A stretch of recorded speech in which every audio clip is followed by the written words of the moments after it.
ಪರಿಪಾಲನೆಯನ್ನು ಮಾಡುವುದಕ್ಕಾಗಿ ಈ ವನಾಭಿಮುಖವಾಗಿ ಬಂದವರೇನು ಸತ್ಯ. ಪಂಚವಟಿ ಪ್ರದೇಶವನ್ನು ಸೇರಿಕೊಂಡು ಪರ್ಣ ಕುಟೀರವನ್ನು ನಿರ್ಮಿಸಿ ಅದೆಷ್ಟೋ ದಿವಸಗಳಿಂದ ಜೀವನವನ್ನು ಕಳೆಯುತ್ತಾ ಇದ್ದೀವಿ. ಹೌದು, ಈ ಪರ್ಣ ಕುಟೀರದ ಸುತ್ತಮುತ್ತ ಅದೆಷ್ಟೋ ಕಾಡಿನ ಮೃಗಗಳನ್ನು ಕಾಣುತ್ತಾ ಇದ್ದೀವಿ. ಅದರ ಜೊತೆ ನೋಡುತ್ತಾ ಬಾಡುತ್ತಾ ಜೀವನವನ್ನು ಕಳೆಯುವುದೇ ಒಂದು ಸೊಗಸು. ಆದ್ರೆ ಇನ್ನು ಮಾತ್ರ ಹಾಗಲ್ಲ.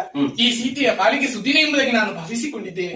ಅದು ಆ ಕಡೆ ನೋಡಿ ದೊಡ್ಡ ಕಾಡಿನಿಂದ ಓಡೋಡಿಕೊಂಡು ಬಂದಂತಹ ಒಂದು ಜಿಂಕಿ ತಾಳವೊಂದನ್ನು ಹಾಕಿದಾಗ ಲಯಬದ್ಧವಾಗಿ ಕುಣಿತಾ ಉಂಟು. ಪಂಚವರ್ಣ ರೇಖೆ ಬಂಗಾರ ಬಣ್ಣದಿಂದ ಕಂಗೊಳಿಸುತ್ತಾ ಉಂಟು. ಸಣ್ಣ ಸಣ್ಣ ಕಾಲ ಬೆರಳು.